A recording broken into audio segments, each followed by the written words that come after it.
Here lies the magic that never vanished.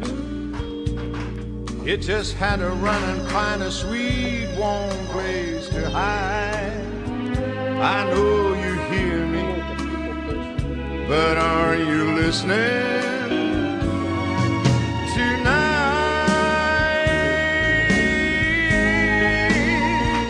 I know you hear me, but are you listening tonight?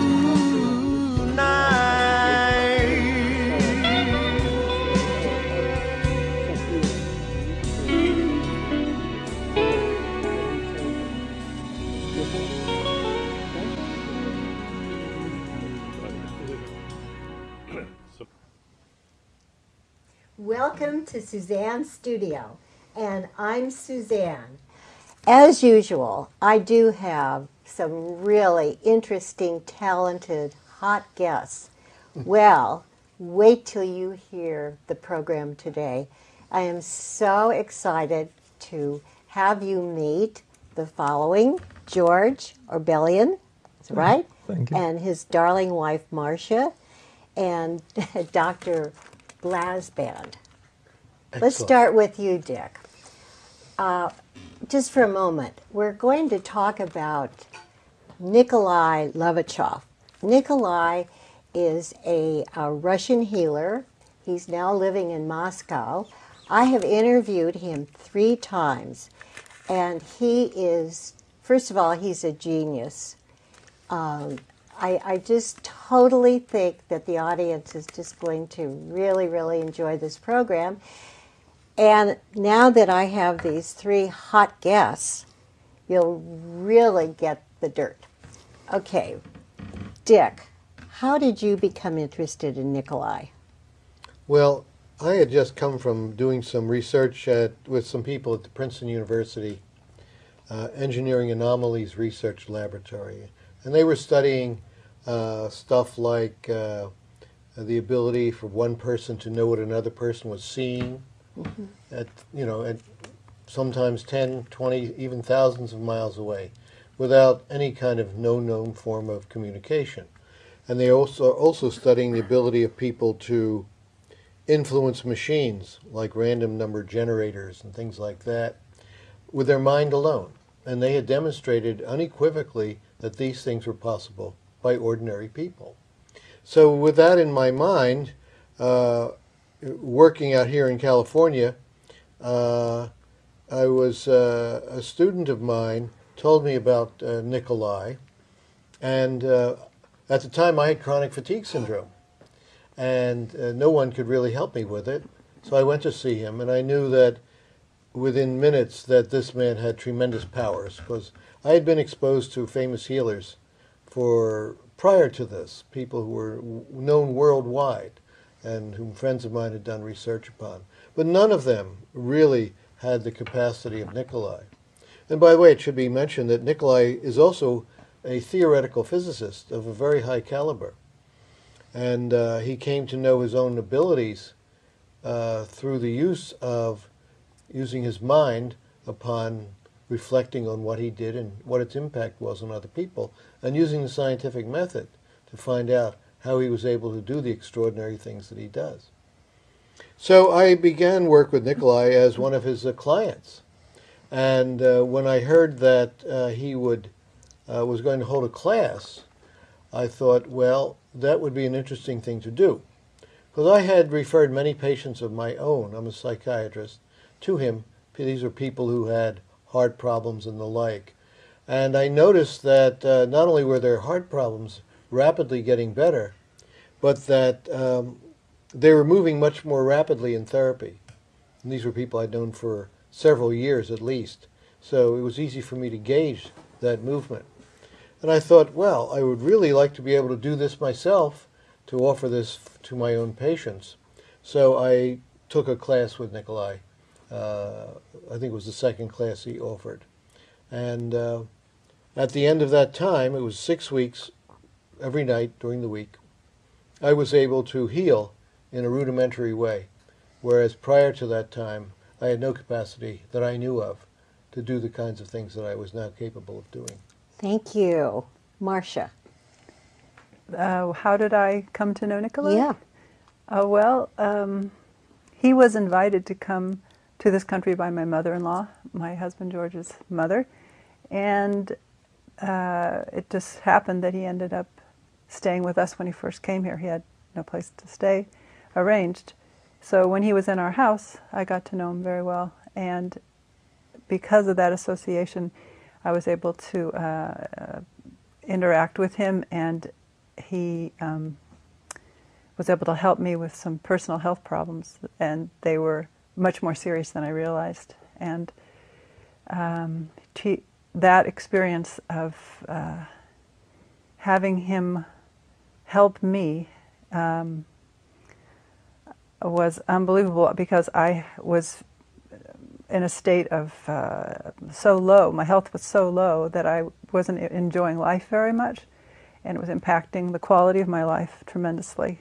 So it took time, it wasn't instant, but it went through major changes, and I have to say, even though it may sound weird to many people, that I feel I would not be here today if it weren't for the fact that Nicolai was able to help me with my health problems. Thank you, Marcia. Mm-hmm. And George. Well, when Marcia and I were married, shortly thereafter we had twin boys. And in about 1990, when the boys were 4, my mom had been pained by a bad leg and hip. And being a doctor trained in Russia, she knew that she would be healed in Russia ultimately. And she was introduced on a business trip with my father to Nicolai. And in one session, he was able to help her walk normally. And she stayed on with my brother, who lives in Moscow, was conductor of the Moscow Chamber Orchestra. And she would call Marcia and I at 3 or 4 in the morning because of the time change and say, George, you have to meet this guy, Nicolai. He knows so much, and you're going to just love him when you meet him, and it's really exciting, and we're staying up late and talking, and she was so excited about it that I said, well, you know, Mom, there's no way we're going over there with the twins, with perestroika going on and all of that. And I go, so invite him to come here. And she did, and we met him. And I picked him up at the airport on New Year's Eve.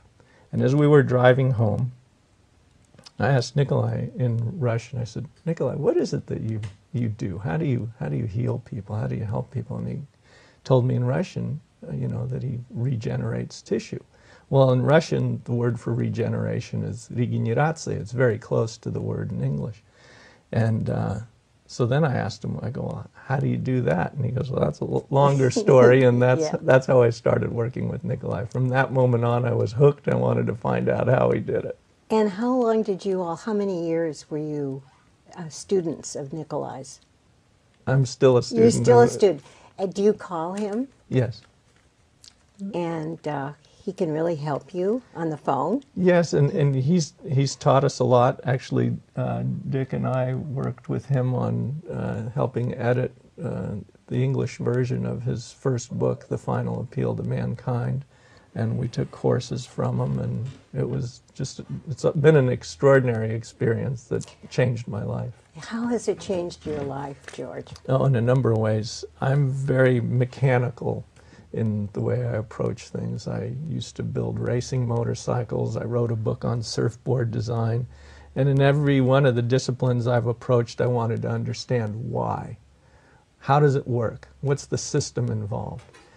And Nicolai was the first person that I came across that really explained everything. And I have to say that in 15 years of asking him thousands of questions, there was never a time when he backpedaled, changed his story.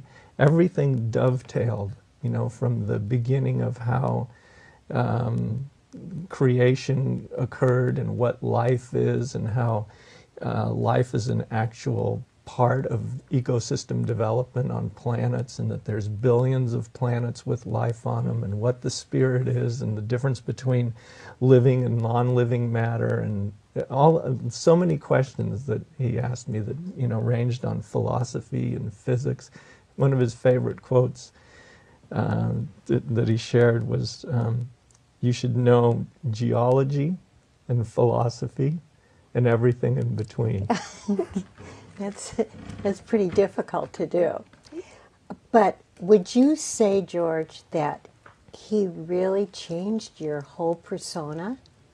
Your personality and your body and everything? Yes. Yes. I used to do a lot of surfing. Mm-hmm. I still surf. I've been surfing for 35 years.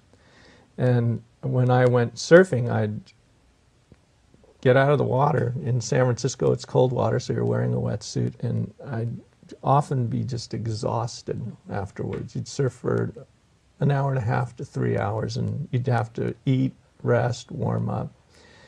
Whereas when I went on mountain bike rides, you could ride for 3 hours and you felt energized. And so after I started working with Nicolai and translating for him, sometimes I'd walk into his house after surfing, and even though I'd showered and changed, he'd ask me, "Did you go surfing today?" And I said, "Yeah, I did." The days I went mountain bike riding, when I also showered and changed, he never asked me if I went surfing. So after that happened about 3 or 4 times, I said, "Hey, Nicolai, how come when I go surfing, you ask me if I went surfing, but when I ride my mountain bike, you don't ask me if I went surfing? Mm-hmm. How do you know?" And he goes, "Well, when you're coming up the stairs, you're dragging half the ocean with you." I go, "What do you mean I'm dragging half the ocean with me? I took a shower, I'm clean, I had no sand on my feet." And he says, all of the extinct life forms that were part of the evolution of life of planet Earth, that developed in the ocean, which is the birthplace of life on this planet, he goes, they don't have physical bodies anymore. So if you go out in the water without a shield, then they attach on to your life force, and that's why you feel tired when you're out there. And when you come back in, because your body's recovering and, you know, kind of rebuilding itself. And so once he told me that, I said, "Well, how do I fix it?" And he goes, "Well, you have to do a shield." I said, "Well, how do I do a shield?" He says, "Well, you visualize light in your solar plexus area. You let that light grow out through your body and push anything negative or anything disease-like out of your system. And when you feel that light going out and permeating every cell in your body, then you put a shield around that. And that can be diamonds, it can be rainbows, whatever you like, but it has a program." And I said, "Nicolai, what is that program?" And he said, "It's very simple.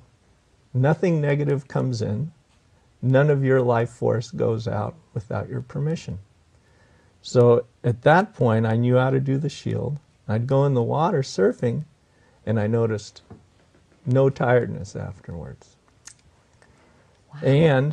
But also what happened was I didn't have the emotional highs and I didn't have the emotional lows that were associated with, you know, the thrill of surfing, or the parts that aren't so thrilling when you're getting hammered by surf. Well, that's quite that's a lot of evidence. But most people don't really believe that anybody